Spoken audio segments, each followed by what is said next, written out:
Director James B. Comey of the FBI, left with Representative Frederica S. in hat, at the 2015 ribbon-cutting to mark the dedication of a new federal office building in Miami. Pool photo by Wilfred O. Lee. Washington. Representative Frederica S. said on Friday that President Trump's chief of staff lied about her role in a 2015 dedication ceremony for a federal building, escalating the back-and-forth jabs between her and the White House that started over a condolence call the president made to the wife of a fallen soldier. "He can't just go on TV and lie on me," Ms. Wilson said on CNN on Friday, referring to John F. Kelly, the White House chief of staff. "I was not even in Congress in 2009 when the money for the building was secured. How dare he?" Ms. Wilson, a Florida Democrat, said.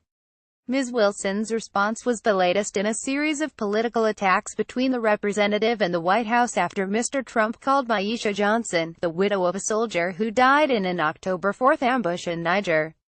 Mr. Kelly made unusual public remarks on Thursday, defending Mr. Trump's call earlier this week to Ms. Johnson, the wife of Sergeant David T. Johnson, who was one of 4 soldiers killed in the attack.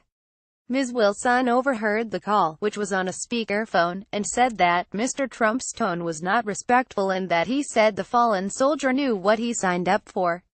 Mr. Trump defended himself on Wednesday morning in a Twitter post, saying that Ms. Wilson totally fabricated the account. The next day, Mr. Kelly defended the president and offered personal details about how he learned his own son had died in Afghanistan in 2010. White House Chief of Staff John F. Kelly on Thursday.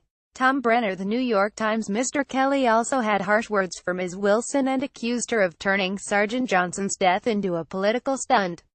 Mr. Kelly said he and a Congresswoman were both at a 2015 ceremony for a new FBI building in Miami that was named after fallen agents. Mr. Kelly said Ms. Wilson took credit for getting the funding for the building. Ms. Wilson's congressional district includes parts of Miami, and we were stunned that she'd done it, Mr. Kelly said. Even for someone that is that empty a barrel, we were stunned. Ms. Wilson said she had pushed for naming the building after 2 fallen FBI agents but never took credit for obtaining the funding to build it. The money was secured before she was elected to Congress in 2010, she said. "He didn't tell the truth and he needs to stop telling lies on me," Ms. Wilson said of Mr. Kelly on Friday. The White House stands by Mr. Kelly's account, a spokesman said on Friday. In another Twitter post on Thursday, Mr. Trump said that Ms. Wilson was secretly on a very personal call, and gave a total lie about what the president said. Ms. Wilson, a friend of the Johnson family, was in a limousine with the family waiting at Miami International Airport to meet Sergeant Johnson's coffin when Mr. Trump called. Ms. Wilson heard the call because it was on a speakerphone. Michael D. Scheer contributed reporting.